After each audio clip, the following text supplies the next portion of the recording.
Hi everyone and welcome to another video. This video we're going to be looking at what was known as Blobbygate, and those in Morecambe will know exactly what I'm going on about. And for those who may be offended by the subject, then please do not bother watching the rest of this video. So moving on with the video, it's hard to believe that once upon a time in the 1990s in Britain, with its revolutionary music scene, pop culture and groundbreaking political movements, the country became for a time obsessed with a pink blob. While today people have deep-rooted fascinations with Kim Kardashian, Apple products and the next reality TV show, the it trend was the one and only Mr Blobby, the strange creation of Noel Edmonds' BBC show Noel's House Party. Controversy exploded when Noel Edmonds began organising a number of Mr Blobby theme parks, all of which would be financial disasters. In 1994, one of those theme parks, Crinkly Bottom, also known as Blobbyland, threw Lancaster County Council into turmoil and cost taxpayers a whopping £2 million.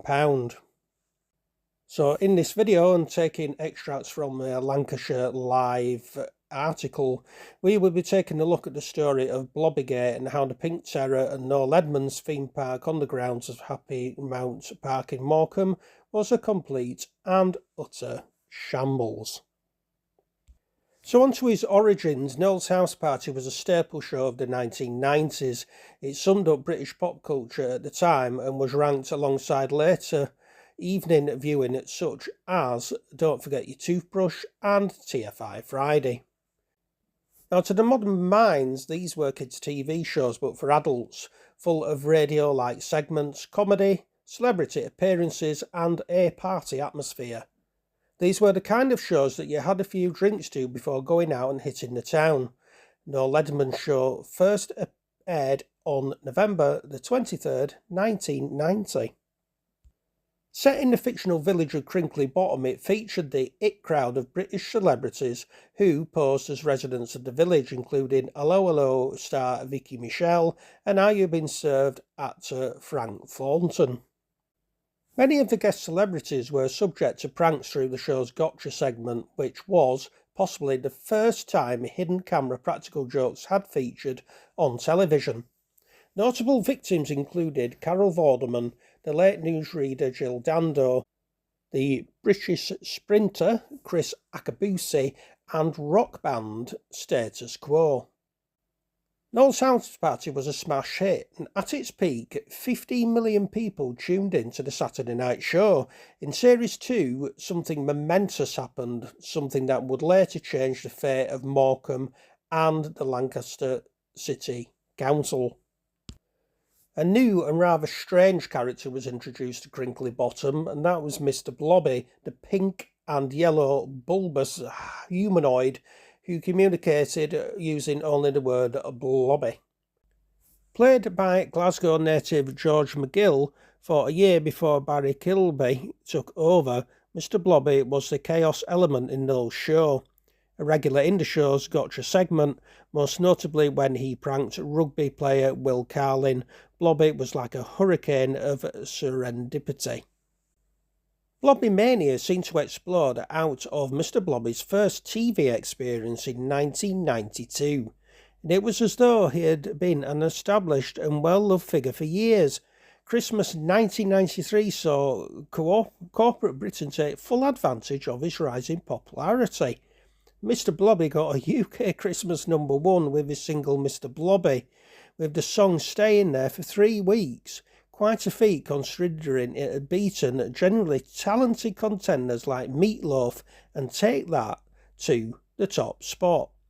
It is still regarded, however, as the worst song of all time. In 1994, with Blobby at the centre of public attention, Edmonds decided to capitalise.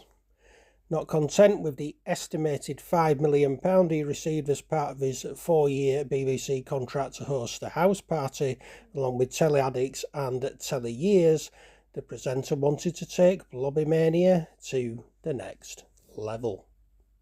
So you'll be glad to know that we are finally now getting onto the theme park in Morecambe. and Edmonds and his production company Unique began looking into ways into which they could open a Blobby-themed leisure park soon after 1993. The first of the Crinkly Bottom theme parks opened in the small Somerset village of Cricket St Thomas during 1994.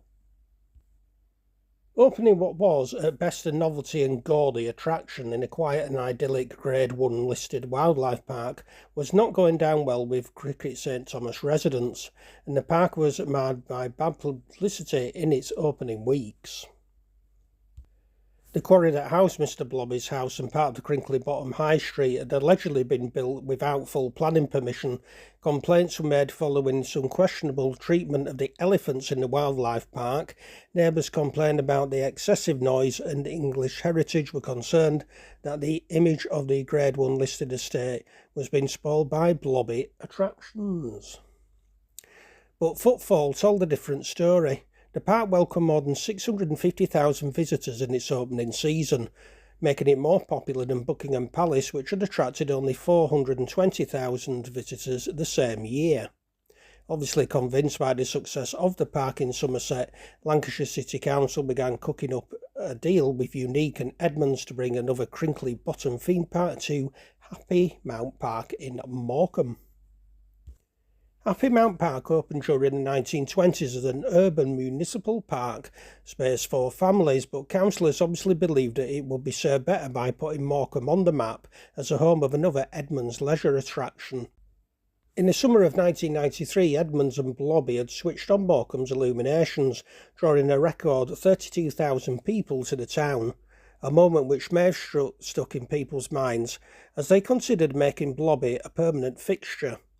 In 1994, Lancashire City Council agreed a deal with Edmonds and Unique, with councillors voting 59-1 in favour of a £300,000 investment in the scheme. It wasn't long before the council had put pen to paper on a 3-year deal with Unique. The excitement swelling around the opening of the park reflected the national Blobby mania, which had the stranglehold on Britain. Lancaster City Council expected that the park would bring in another 240,000 annual visitors to the resort, while the Morecambe visitor ramped up expectations with frequent headlines. Morecambe is bracing itself for a pink and yellow spotted tidal wave of Blobby mania, was one headline used by the local paper. It seemed a win-win for Morecambe, a town that was experiencing a slow decline, having been one of the premier British seaside destinations during the 1980s.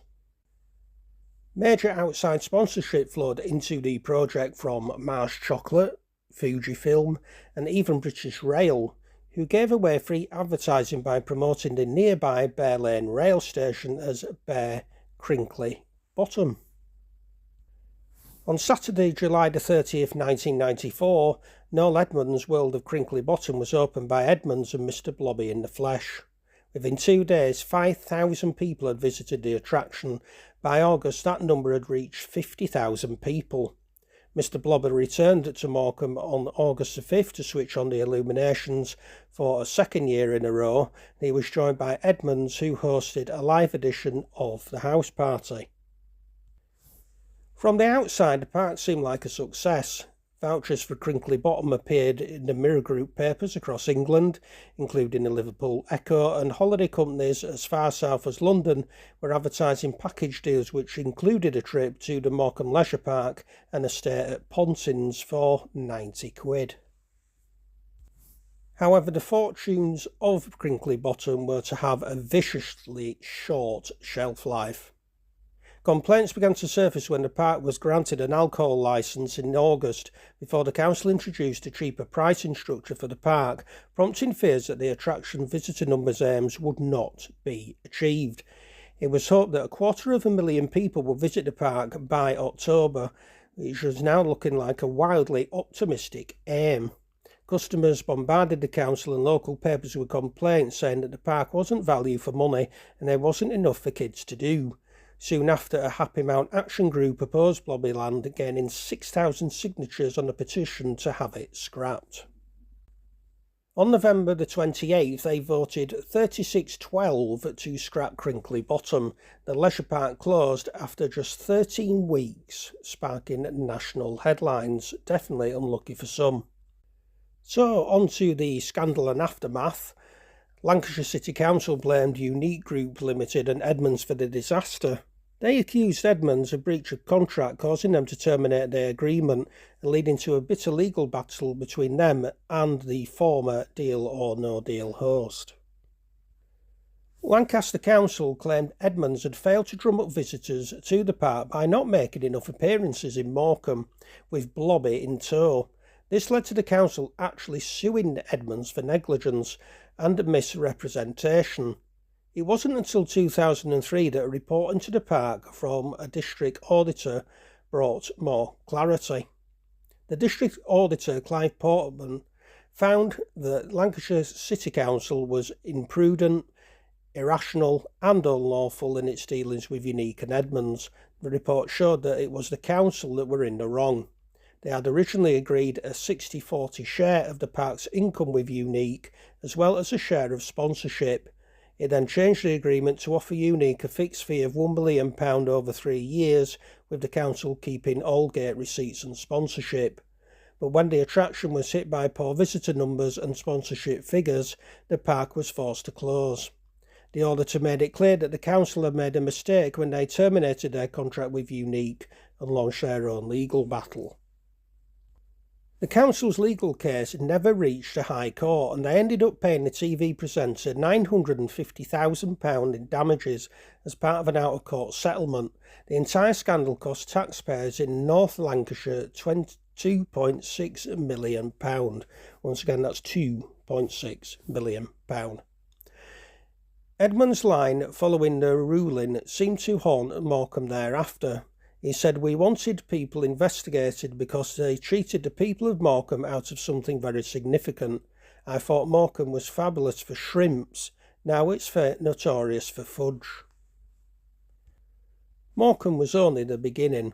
The Somerset Crinkley Bottom closed in 1996, followed quickly by the Lowestoft Park in 1997. Noel's house party was axed in March 1999, with ratings plummeting from their height of 15 million down to 8 million. Blobby mania finally died. Morecambe got Happy Mount Park back, and the town slowly but surely moved on from the scandal. And there you have it. There is an extremely long video on the history of Mr Blobby and also the disastrous Blobbyland in Morecambe. I do hope you've liked it. If you have, please do comment, like, share and subscribe to my channel. It is now approaching nearly 1,000 subscribers, so I am very, very grateful for everyone for subscribing. And until the next video, take care of yourselves and cheerio for now.